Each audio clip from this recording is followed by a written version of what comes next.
അസ്സലാമു അലൈക്കും. നമ്മൾ യാത്ര ഒരു ദിവസത്തെ ടൂർ ഇവിടെ തുടങ്ങുകയാണ്. പിന്നെ ബിസ്മില്ല. അപ്പം നമ്മൾ ഉമ്മാനെയും കുടുംബത്തെയും മക്കളെയൊക്കെ കൂട്ടിയിട്ട് ഒരു ചെറിയ ടൂറ് ഇതാ പുറപ്പെടുകയാണ്. Mister Mansoor, mister driver നമ്മളുണ്ട്.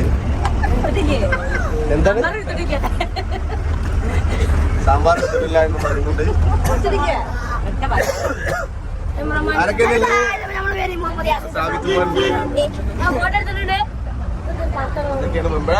ഞങ്ങൾ ചെറുതായിട്ട് മാത്രമുള്ള ടൂറില്ല. കാത്തിരുന്നു ഒന്ന് കാണുവാൻ, എത്ര നാള് കാത്തിരുന്നു ഒന്ന് മിണ്ടുവാൻ, എത്ര നാള് കാത്തിരുന്നു ഒന്ന് കാണുവാൻ, എത്ര നാള് കാത്തിരുന്നു ഒന്ന് മിണ്ടുവാൻ. എന്റെ മണവാട്ടി പെണ്ണാണ് നീ, എന്റെ മണവാട്ടി പെണ്ണാണ് നീ. കാര്യം അഞ്ചാണ് അവകൾ അറിയൽ പതിവാണ്.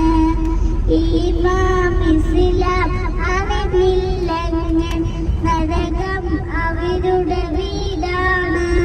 കനിമ ശഹാദത്തൊന്നാണ്, നിസ്കാരം മകരണ്ടാണ്. ഞങ്ങളുടെ യാത്രയിൽ ഞങ്ങൾക്ക് അപ്രതീക്ഷിതമായി കിട്ടിയ ഒരു വിസിറ്റിംഗ് പ്ലേസാണ് നാട്ടുകല്ല് മക്കാമ്. ഉമ്മയും കുടുംബമൊക്കെ ഉള്ളത് കൊണ്ട് തന്നെ ഞാൻ അവരെയും കൊണ്ട് ആ മക്കാം ഒന്ന് കയറി കണ്ടു. പാലക്കാട് കോഴിക്കോട് ഹൈവേയിൽ മണ്ണാർക്കാടിൻ്റെയും പെരിന്തൽമണ്ണയുടെയും ഇടയിൽ സ്ഥിതി ചെയ്യപ്പെടുന്ന ഈ ഒരു പ്രദേശത്ത് അന്തി ഉറങ്ങുന്നു എന്ന് പറയപ്പെടുന്ന അബൂ ഇസ്ഹാഖ് എന്ന വലിയൻ്റെ ഖബറിൻ്റെ ഒരറ്റത്തുള്ള മീസാൻ കല്ല് അനിയന്ത്രിതമായി വളർന്നതിൻ്റെ പിന്നിലൂടെയാണ് ഈ ഒരു നാടിന് നാട്ടുകല്ല് എന്നൊരു പേര് വന്നത് തന്നെ. 13 അടിയോളമാണ് ഈ ഒരു കല്ല് വളർന്നു വന്നത്. 300 വർഷം പഴക്കമുണ്ട് എന്ന് പറയപ്പെടുന്നു ഈ ഒരു മക്കാമിന്. ജാതി മത ഭേദമന്യേ ആയിരക്കണക്കിന് ആളുകൾ ദിവസവും ഇവിടെ സന്ദർശിക്കുന്നു എന്നതാണ് ഇവിടുത്തെ ഏറ്റവും വലിയ പ്രത്യേകത. നാട്ടുകല്ല് മക്കാമിൽ നിന്നും അധിക ദൂരമല്ലാതെ മലപ്പുറം ജില്ലയിലായിട്ട് സ്ഥിതി ചെയ്യുന്ന തെയ്യോട്ടിച്ചിറ മക്കാമിലേക്കാണ് പിന്നീട് ഞങ്ങൾ പോയത്. കമാലുദ്ദീൻ റഹിമഉല്ല എന്ന ഔലിയയാണ് ഈ ഒരു മക്കാമിൽ അന്ത്യവിശ്രമം കൊള്ളുന്നത്.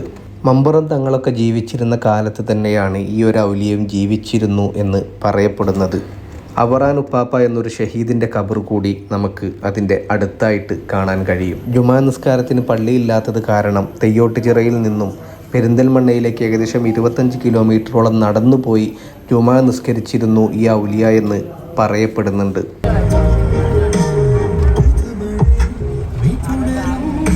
അപ്പോൾ ഇവിടെ ഞങ്ങൾ കാഞ്ഞിരപ്പുഴ ഉദ്യാനത്തിലെത്തിയിരിക്കുകയാണ്, പാർക്കിൽ. അപ്പോൾ ഞങ്ങൾക്ക് ഇവിടുന്ന് ഫുഡ് കഴിക്കണം. അപ്പോൾ അതിനെല്ലാവരും റെഡി ആയിട്ട് വിശന്ന് നിൽക്കുകയാണ്. ഫുഡ് കഴിക്കാൻ എല്ലാവരും റെഡിയല്ലേ? അതിനിപ്പോൾ റെഡിയാക്കാൻ ഇല്ലല്ലേ, അത് കഴിക്കുന്നല്ലേ. നല്ലൊരു ആൽമരത്തിൻ്റെ ചുവട്ടിലാണ് ഇപ്പോൾ ഞങ്ങൾ ഫുഡ് കഴിക്കാൻ നിർത്തിയിട്ടുള്ളത്. ഇവിടെ എവിടെയൊക്കെ അങ്ങോട്ട്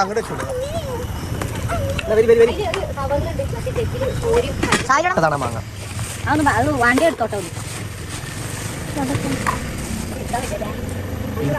വേഗം നോക്കിയാ മഴ, നമ്മൾ തിന്നാനായപ്പോഴത്തേന് മഴ. വേഗം നോക്കി എന്താ സാബിലെ ഇത് കൊടുക്ക്.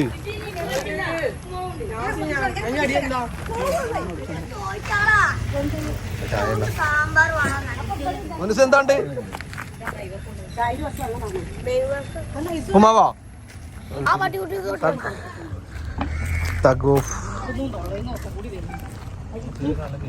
നിങ്ങളത് എടുക്കണ്ടാറിനോട് എടുക്കാണ്, അല്ലെങ്കിൽ എടുക്കൂല. ഓണാക്കി പൊതിഞ്ഞു കൊണ്ടുവന്ന ഇഡ്ഡലിയും സാമ്പാറും ഉപ്പുമാവും എല്ലാം സുന്ദരമായി അകത്താക്കിയതിന് ശേഷം ഞങ്ങൾ ഡാമും ഉദ്യാനവും കാണാനായി അവിടേക്ക് ചെന്നു. ഒരുപാട് ഫോട്ടോകളൊക്കെ എടുത്ത് അത് തുറക്കുന്നത് വരെ അവിടെ ചുറ്റിപ്പറ്റി നിന്നു. 10 മണി ആയപ്പോഴേക്കും ഡാമിൻ്റെ ഉദ്യാനവും ഗേറ്റും എല്ലാം അവർ തുറന്നു. ചെറിയ ടിക്കറ്റ് എടുത്ത് അകത്ത് കയറിയ ഞങ്ങൾ ശരിക്കും ഞെട്ടിപ്പോകുന്ന കാഴ്ചയാണ്. വളരെ സുന്ദരമായി, വളരെ വർഷങ്ങൾക്ക് മുമ്പ് ഞാനിവിടെ വന്നിട്ടുണ്ടെങ്കിലും ഇത്ര ഭംഗിയായ ഒരു ഉദ്യാനം ഞാൻ അവിടെ കണ്ടിരുന്നില്ല. 2008 ഈ ഒരു ഉദ്യാനം പണി കഴിപ്പിച്ചത്. അതിന് മുന്നേ ഇതൊരു ഇറിഗേഷൻ ഡിപ്പാർട്ട്മെൻറ്റിൻ്റെ കീഴിലൊരു ഡാം മാത്രമായിരുന്നു. ജലസേചനത്തിന് വേണ്ടിയും കൃഷി ആവശ്യത്തിന് വേണ്ടിയും ജലമെടുക്കാൻ വേണ്ടി സംഭരണിയായി ഉപയോഗിച്ചിരുന്ന ഒരു ഡാം മാത്രം. 1961 പാലക്കാട് ജില്ലയിലെ കാഞ്ഞിരപ്പുഴ പ്രദേശത്ത് ഈ ഒരു ഡാം കൺസ്ട്രക്ഷൻ തുടങ്ങുന്നത്. 1995 ഇത് ഓപ്പൺ ചെയ്യുന്നത്. 2008 30 കോടി എക്സ്ട്രാ ചെലവഴിച്ച് ഉദ്യാനവും മറ്റും നിർമ്മിക്കുന്നത് തന്നെ. 7000 ഹെക്ടർ ഭൂമിയിലാണ് ഈ ഒരു ഡാം സ്ഥിതി ചെയ്യുന്നത്. 101 അടിയാണ് ഇതിൻ്റെ ഉയരം. 6900 അടിയാണ് ഇതിൻ്റെ നീളം വരുന്നത്.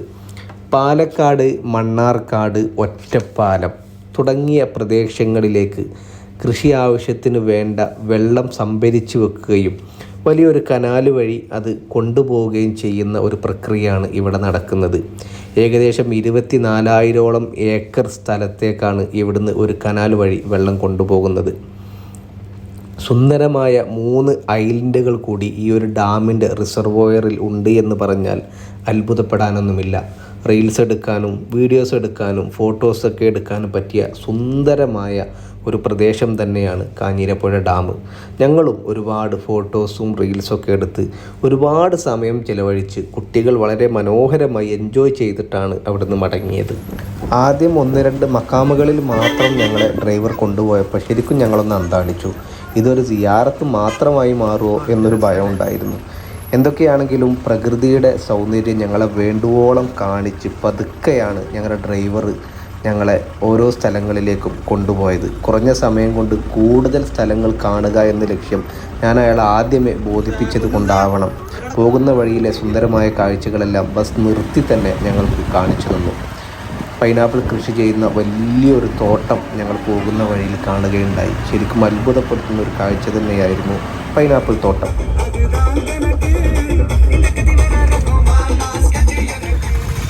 ഇപ്പം നമ്മൾ എത്തിയിരിക്കുന്നത് പാലക്കാടിൻ്റെ ഹൃദയഭാഗത്ത് സ്ഥിതി ചെയ്യുന്ന പാലക്കാട് ഫോർട്ട് എന്നറിയപ്പെടുന്ന ടിപ്പു സുൽത്താൻ കോട്ടയിലാണ്. എടുക്കേണ്ടി വന്നിട്ടുള്ളൂ. അഡൽട്ടിന് മാത്രം ടിക്കറ്റ് മതി. 15 താഴെയുള്ള കുട്ടികൾ, 15 വയസ്സിന് താഴെയുള്ള കുട്ടികൾക്ക് ടിക്കറ്റിൻ്റെ ആവശ്യമില്ല. ഇതാണ് ടിക്കറ്റ്. ഇതൊരു സ്കാൻ ചെയ്യും തോന്നുന്നുണ്ട്. അതായത് നോക്കാം നമുക്ക്. ഇതിലൊരു QR കോഡൊക്കെ ഉണ്ട്. അപ്പോൾ ഒരാൾക്ക് വരുന്നത് 25 റുപ്യാണ് ടിക്കറ്റ് ഉള്ളിൽ വരുന്നത്. എത്ര സമയം വേണമെങ്കിലും നമുക്ക് ഇവിടെ ചിലവഴിക്കാം. അപ്പോൾ നമുക്ക് ഉള്ളിലത്തെ കാഴ്ചകൾ കാണാം. 1766 മൈസൂർ രാജാവായിരുന്ന സുൽത്താൻ ഹൈദർ അലി പണി കഴിപ്പിച്ച ഈ കോട്ട പിന്നീട് ബ്രിട്ടീഷുകാർ പിടിച്ചടക്കുകയുണ്ടായി. പല വീരകഥകളും ഉറങ്ങുന്ന ഈ കോട്ട ഇന്ന് ഭാരത പുരാവസ്തു വകുപ്പിൻ്റെ കീഴിലാണുള്ളത്. ഇന്ത്യയിലെ തന്നെ ഏറ്റവും മനോഹരമായ കോട്ടകളിലൊന്ന് എന്ന് വേണമെങ്കിൽ പറയാം. പാലക്കാട് കോട്ട പുരാതന കാലം മുതൽക്കേ നിലനിന്നിരുന്നു എന്ന് വിശ്വസിക്കപ്പെടുന്നു. എങ്കിലും കോട്ടയുടെ ആദ്യകാല ചരിത്രത്തെക്കുറിച്ച് വളരെ കുറച്ച് വിവരങ്ങൾ മാത്രമേ റെക്കോർഡ്സിലുള്ളൂ. ഈ പ്രദേശത്തിൻ്റെ ഭരണാധികാരിയായിരുന്ന പാലക്കാടച്ചൻ സാമൂതിരിയുടെ ഒരു പ്രധാന ആശ്രിതനായിരുന്നു. എങ്കിലും 18-ാം നൂറ്റാണ്ടിന് മുമ്പ് തന്നെ അദ്ദേഹം ഒരു സ്വതന്ത്ര ഭരണാധികാരിയായി. 1757 അദ്ദേഹം സാമൂതിരിയുടെ ആക്രമണ ഭീഷണിയെ ഭയന്ന് അത് ചെറുക്കാൻ മൈസൂർ രാജാവായിരുന്ന ഹൈദർ അലിയുടെ സഹായം അഭ്യർത്ഥിച്ചുകൊണ്ട് ഒരു സംഘത്തെ അങ്ങോട്ട് അയച്ചു. ഈ അവസരം മുതലെടുത്ത് സുൽത്താൻ ഹൈദർ അലി പാലക്കാടിൻ്റെ ഈ ഒരു പ്രദേശം പിടിച്ചടക്കുകയും കോട്ട അദ്ദേഹത്തിൻ്റെ അധീനതയിലാക്കുകയും ചെയ്തു. ടിക്കറ്റ് എടുത്തത് ഒരുപാട് ദൂരെ നിന്നാണെങ്കിലും ആ ടിക്കറ്റ് ഇവിടെ നിന്ന് മാത്രമാണ് ഇവർ കാണിച്ചു കൊടുത്ത് അകത്തേക്ക് വിടുന്നത്. അതിൻ്റെ ഉള്ളിലേക്ക് കയറി ചെല്ലുമ്പോൾ ശരിക്കും നമ്മൾ അത്ഭുതപ്പെടുത്തുന്ന ഒരുപാട് സൃഷ്ടികൾ തന്നെയുണ്ട്. ഒറ്റക്കല്ലിൽ പണിത ഒരുപാട് തൂണുകളും കല്ലുകളും സ്റ്റെപ്പുകളും ഒക്കെ നമുക്കവിടെ കാണാൻ പറ്റും. ശരിക്കും പറഞ്ഞു കഴിഞ്ഞാൽ ഒരുപാട് ഭംഗിയായി അതീവ ശ്രദ്ധയോടെ പരിപാലിച്ചു പോകുന്നുണ്ട് എന്ന് വേണം പറയാൻ.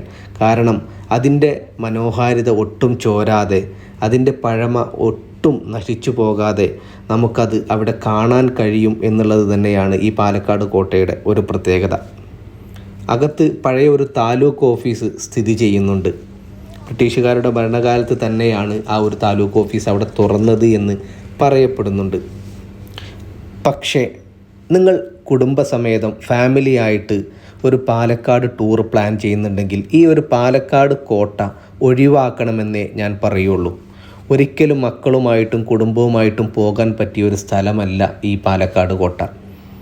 എൻ്റെ ഈ വീഡിയോയിൽ തന്നെ നിങ്ങൾക്ക് കാണാൻ കഴിയും, ഓരോ കുടക്കീഴിൽ നമുക്ക് കാണാൻ കഴിയുന്ന ഒരുപാട് അവിഹിത ബന്ധങ്ങൾ.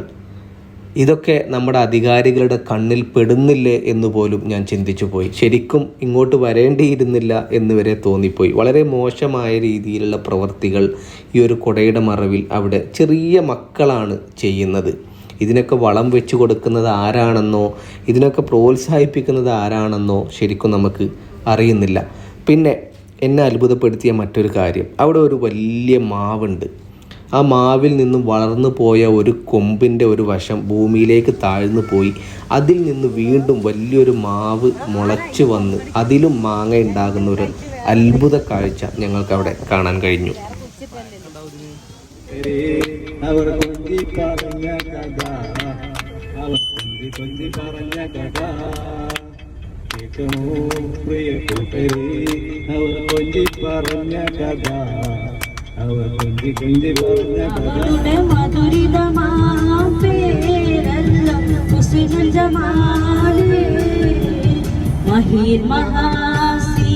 അപ്പോൾ ഞങ്ങൾ അടുത്തത് മലമ്പുഴ ഡാമിൽ എത്തിയിട്ടുണ്ട്. സ്നേക്ക് പാർക്കിലേക്ക് നടന്നു പോയിക്കൊണ്ടിരിക്കുകയാണ്.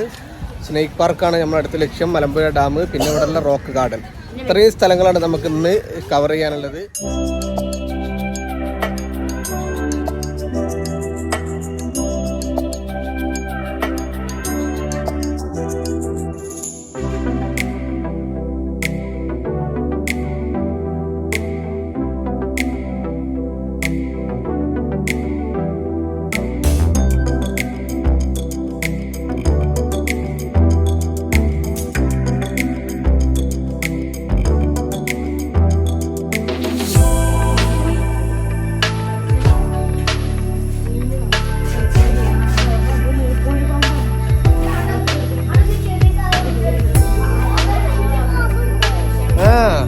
ഇത് കണ്ടോ?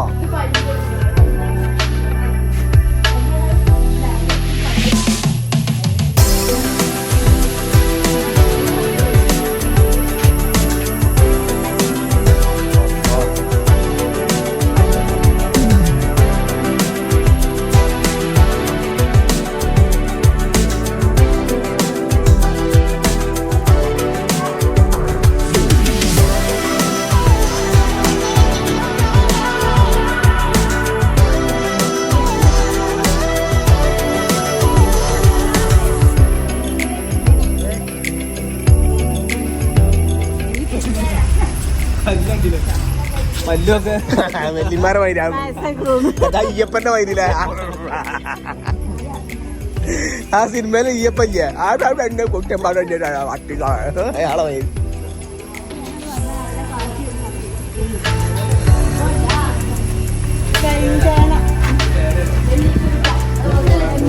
കരിഞ്ചേനയാണ് തരാൻ കൂടെ കൂട്ടാൻ വെക്കണ്ട.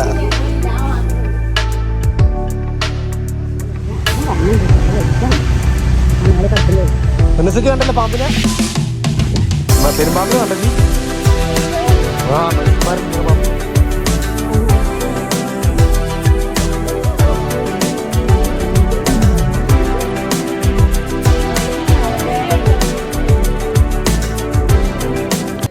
സ്നേക്ക് ഗാർഡനിലെ വിശേഷങ്ങൾ കണ്ടതിന് ശേഷം പിന്നീട് ഞങ്ങൾ പോയത് മലമ്പുഴ ഡാമിലേക്കാണ്.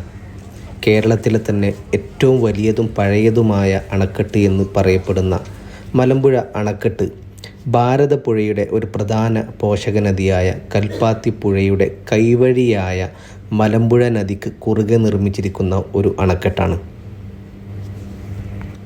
1949 മാർച്ചിലാണ് ഈ ഒരു അണക്കെട്ടിൻ്റെ നിർമ്മാണം ആരംഭിക്കുന്നത്.